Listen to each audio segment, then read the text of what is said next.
আপনাদের জন্য নতুন একটা ভিডিও নিয়ে আসলাম। হাফেজ মাওলানা হাফিজুর রহমান সিদ্দিকী কুয়াকাটা।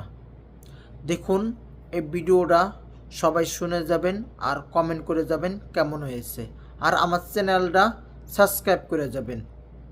এক আল্লাহর বান্দা বড় গরিব মানুষ, অসহায় মানুষের কাজ করে দিন আনে দিন খায়। কাজ করলে ঘরের চুলায় আগুন জ্বলে, কাজ না করলে ঘরের চুলায় আগুন জ্বলে না।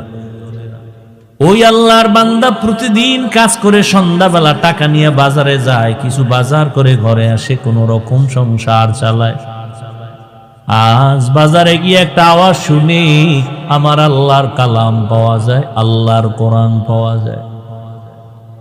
এটা যদি ঘরে রাইখা দেও, ঘরের মধ্যে অনেক বরকত হবে। জীবনে আল্লাহর কোরআন দেখে নাই, পড়ে নাই, কই পাওয়া যায় ভাই? আওয়াজ দিল কই? ওই লাইব্রেরির মধ্যে যাও, গেছে। আজ আল্লাহর বান্দা শখ শখ এটা ঘরে রাখলে বরকত কথা। ঠিক আছে, আজকে আর খানা খাবো না, এই আমার একটা কোরআন দাও। কয় টাকা? এত টাকা নাও, আজকের বাজার টাজার নিয়ে এক রাত না খাইলে কি হইব? লাইব্রেরিয়ান ব্যক্তি বলে দিছে, এই আল্লাহর বান্দা ঘরে রাখবা, তবে এটা নিচে রাখবা না, বিনা উজুতে ধরবা না। আল্লাহর বান্দা কোরআনটা লাইব্রেরি থেকে নিয়ে ডাইরেক্ট বাড়ি চলে গেল রাতের বেলা। বিবি আবার অপেক্ষায় আছে, বাজার করে আনবে, রান্না করবো, খাবো। আমি এখন ঘরের দরজায় গিয়ে যদি বলি কিছু আনতে পারি নাই, দেখে যদি তো মেজাজ গরম হবে। আগের থেকে সিগন্যাল দিছে, এই ম্যাডাম বাঁকা টাকা হইও না, আজকে কিন্তু খাওন দাও না, নিন একটা বরকত নিয়েছি। মহিলারা তো বরকতের আরো পাগল। কি বরকত? বলে আল্লাহর কালাম। ঘরের মধ্যে গিয়া বলে এটা বিনা অজুতে ধরা যাবে না, নিচু জায়গায় রাখা যাবে না, ঘরের মধ্যে এটা রাখতে পারলে অনেক বরকত হবে। তাই এমন একটা জিনিস যেটা দেখলে সওয়াব, পড়লে সওয়াব, ধরলে সওয়াব, জিডার আওয়াজটা কানের মধ্যে লাগলেও সওয়াব, দিলটা শান্ত হয়ে যায়। সারাদিন আবু জাহাল নবীরে গালি দেয়, আর রাতের আধারে গোপনে গিয়া আমার নবীর জবান মুবারকের তেলাওয়াত গোপনে গোপনে শুনে। আল্লাহর কালাম ঘরের মধ্যে নিয়া স্ত্রী বলে, ভালো একটা জিনিস আনছো, তবে অন্তরে ভয়, এটা তো উঁচা জায়গায় রাখতে হবে। আমরা তো বড় গরিব মানুষ, উঁচা জায়গাও নাই, ছোট একটা ঝুপড়ি ঘর, এখানে এই জিনিসটা রাখার মতো কায়দাই নেই। বিবি দিনদার স্বামীরে পরামর্শ দেয়, পেরেশানি দূর করে দেয়। আর আমগো আম্মা জানেরা পেরেশানি খেলি বাড়ায়, হুদা জায়গায় একটা টেলিফোন করে একটা পেরেশানি দিয়ে রাখে। আল্লাহর বান্দি বলে, দরকার নাই, বেয়াদবির থেকে বেঁচে থাকি, কাল সকাল বেলা না হয় এখন পারলে ফিরাইয়া দাও। এখন পারবো না, কালকে দিতে হবে। কয় এটা ফেরত দিয়ে সঙ্গ করে রাখা যাবে না, রাখার জায়গা নেই, তাই হুদা এটা নিয়ে একটা বড্ড আর তলে ভরুম, এটা দিয়াও। আচ্ছা ঠিক আছে, কালকে দিব, আজকে কি করা যায়? আজ রাতটা তো অন্তত রাখতে হবে। কেমনে রাখবো? কোরআন এটা উঁচু জায়গায় রাখতে হবে, রাখার জায়গা নাই। কি করা যায়? আল্লাহর বান্দি, ঈমানওয়ালা বান্দি, দ্বীনের মুহাব্বত ওয়ালা বান্দি ডাক দিয়া কয়, স্বামী আমার, আমি একটা পরামর্শ দেই, দেখেন হয়নি কি? অর্ধরাত্র আমি মাথায় নিয়ে কোরআনটা দাঁড়ায় থাকবো, আপনি ঘুম যাবেন। বাকি অর্ধরাত আমি একটু বিশ্রাম করব, আপনি মাথায় নিয়ে দাঁড়ায় দাঁড়ায় কোরআন পাহারা দিবে। স্বামী বেচারা ডাক দিয়ে কয়, আল্লাহর শুকর, তুমি যেহেতু রাজি হয়ে গেছো, অর্ধরাত্র আজকে না ঘুমাইলে কি হবে? আমি কোরআন মাথায় নিয়ে দাঁড়ায় থাকবো। দুইজনেই সিদ্ধান্তে এক হইয়া টাইম ভাগ করে অর্ধরাত আল্লাহর বান্দা মাথায় কোরআন নিয়ে দাঁড়ায় আছেন। বাকি অর্ধরাত স্ত্রী মাথায় কোরআন নিয়ে দাঁড়ায়। ফজরের আজান হয়ে গেছে, একজন একজন অজু বানাইয়া যায় নামাজে নামাজ পড়লেন। নামাজের পরে বলে, এটারে ফেরত দিয়া আসো, বেয়াদবি হবে, আল্লাহ বেজার হয়ে যাবে। স্বামী বলে যে আনলাম কষ্ট করে টাইনা দিয়ামু, ভিতরে কি একটু দেখি। এটা খুলে টুলে দেখলাম না কি ভিতরে। একই যায় নামাজে দুইজন বইয়া এবার দেখতেছে, খুলতেছে পৃষ্ঠা, উল্টায় উল্টায় উল্টায় আঙ্গুল টানে আঙ্গুল টানে আঙ্গুল টানে দোনোজন। মাওলা পাকের বড় কুদরত, মুহূর্তের মধ্যে শুরু থেকে শেষ পর্যন্ত আঙ্গুল টেনে টেনে টেনে টেনে লাইনে লাইনে পুরা কোরআনটা পৃষ্ঠা উল্টানো শেষ। এই মিয়া, আমরা এক খতম দিতে বেউস হয়ে যাওয়া লাগে। কোরআন এক খতম দিতে কত সময়? সাহাবায়ে কেরাম 3 দিনে এক খতম করেছেন। তামিমে দারি রাদিয়াল্লাহু আনহু প্রতি রাত 300 রাকাত নফল নামাজ পড়েছেন, ফরজের বাহিরে 300 রাকাত। সুবহানাল্লাহ তো কইছেন, বাসায় একটু হিসাব করেন দিয়ে এটা কেমনে সম্ভব? সুবহানাল্লাহ তো বলছেন, হিসাব করেন বাসায় বইয়া শুইয়া শুইয়া 300 রাকাত, কেমনে সম্ভব? আল্লাহ কয়, আমি আল্লাহর কুদরতের দ্বারা সম্ভব।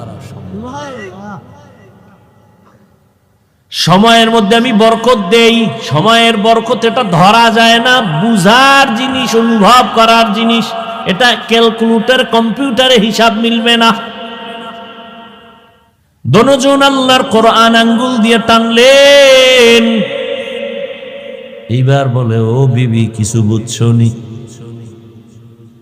তুমি শুনবানি। এইবার আল্লাহর বান্দি এই কথা বলায় স্বামী আশ্চর্য হয়ে গেল। কি শুনাবা তুমি? শুনো।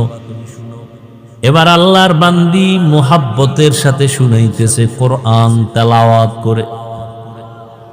আমার মাওলা কোরআনের নূর তাদের সিনার মধ্যে ঢুকায় দিয়েছে। সিনায় কোরআন মুখস্থ হয়ে গেছে, দুইজনে কোরআন মুখস্থ করে ফেলছেন। এটা মাওলা পাকের কুদরত, এটা বান্দার বিবেকের বাইরের কাজ। যতই ঘুরাইয়া চেষ্টা করবেন কাজ হবে না, কারণ আমগো মেমোরির জিবি ওই পরিমাণ নাই যে আল্লাহর কুদরতের মধ্যে গবেষণা করে কিছু বুঝবো। আল্লাহ যেটা বুঝার সুযোগ দিবেন বুঝবো। অতিরঞ্জিত করলে মেমোরি হ্যাং হয়ে যাবে। ঠিক নাকি? 2 GB মেমোরি ওয়ালায় যদি বলে 8 GBর মধ্যে যা আছে এটার ভিতরে ঢুকা, মেমোরি হ্যাং হবে, পিসি হ্যাং হবে, মনিটর হ্যাং হবে, গোষ্ঠী শুদ্ধ হ্যাং। আল্লাহর কালাম দা হাত দিয়া দিয়া লাইনে টানছে। ও যুবক, ও পর্দার আড়ালের আম্মা জানেরা, ও বৃদ্ধ বাবাজি, মাওলার কোরআনের বয়ান শুনতেছেন। শুনতে শুনতে শুনতে শুনতে বয়স বুড়া হয়ে গেলেন, দাড়ি পেকে গেল, মরণের ভাব। রমাজানুল মোবারকে তারাবির নামাজ পড়েন, খতম পড়েন, কোরআন শুনেন। কপাল বড় খারাপ, একটা দিনও খুইলা দেখলেন না মাওলার কোরআনের ভেতরে কি। কপাল বড় খারাপ।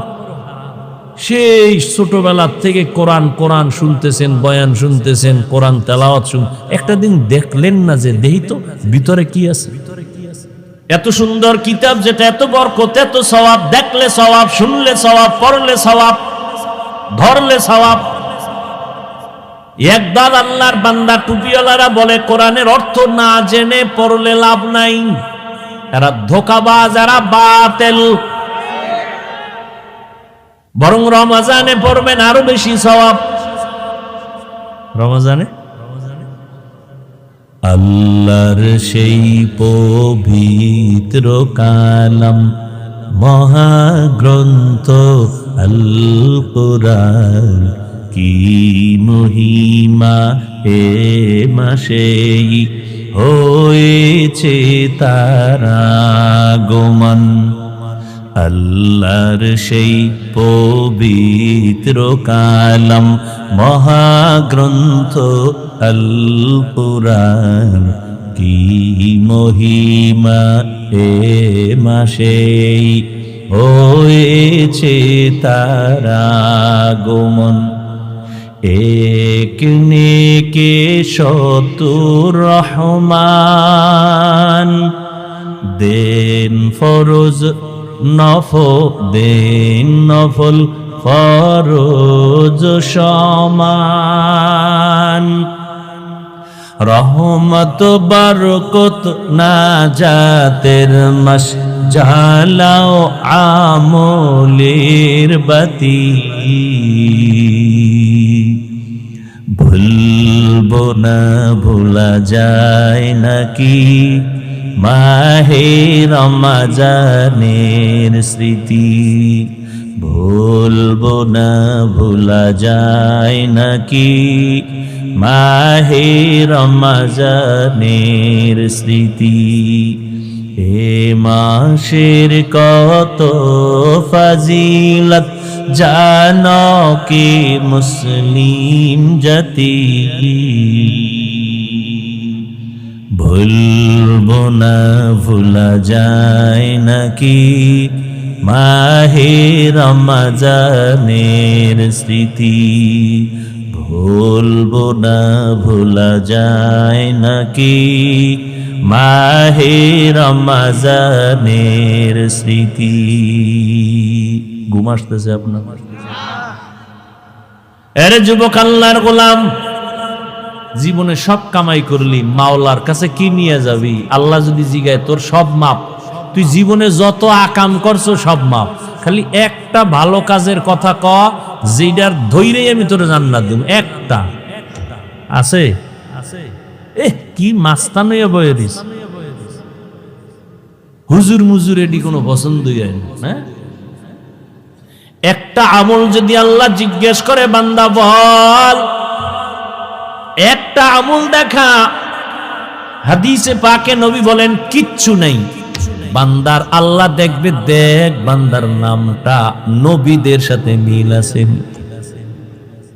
যদি দেখে নামটা আব্দুর রহমান, নামটা হলো আব্দুল করিম, নামটা হলো রহিমা খাতুন, আয়েশা খাতুন, খাদিজা খাতুন, নামটা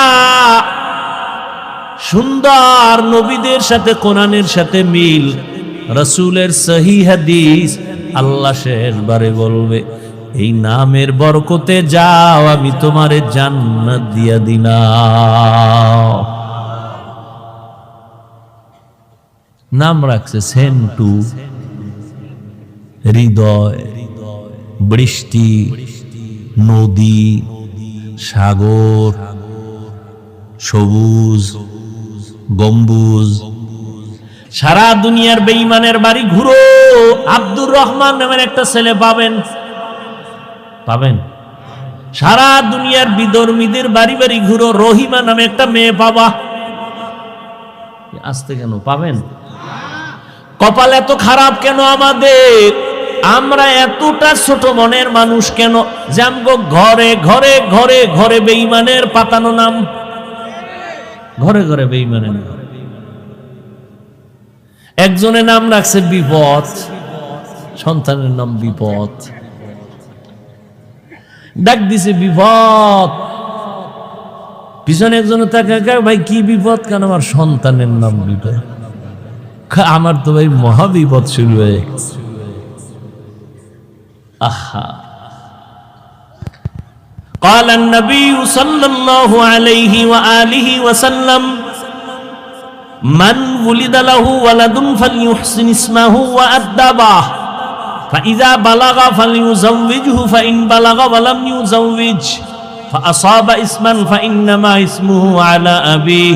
এই মা বাবা, সন্তান দুনিয়াতে আসার পরে তোমার দায়িত্ব সন্তানের ডান কানে আযান দাও, বাম কানে ইকামত দাও। 7 দিনের দিন চুল ফালাও, সুন্দর একটা নাম রাখো, আকিকা করায়া দাও। এরপরে আল্লাহর দ্বীনের শিক্ষা দিয়া সন্তানটারে আদর্শ ডাক্তার বানাও, আদর্শ ইঞ্জিনিয়ার বানাও, আদর্শ প্রফেসর বানাও, আদর্শ একজন গবেষক বানায়া দাও। বেয়াদব বানাইও না, নবীর আদর্শ দিয়াই বান্দাটারে তুমি ডাক্তার বানায়া দাও। আর তাসলিমের মতো যদি ডাক্তার হয়, জুতার বাড়ি ছাড়া উপায় নাই। আদর্শের ডাক্তার বানাও, কয় আদর্শ পাবো কই? বলে পৃথিবীর মধ্যে শ্রেষ্ঠ আদর্শ হলো রাহমাতুল লিল আলামিনের আদর্শ। আমার নবীর আদর্শ কেমন? কেমন হয়েছে? নবী মাত্র 13 বছরের ব্যবধানে মক্কার খারাপ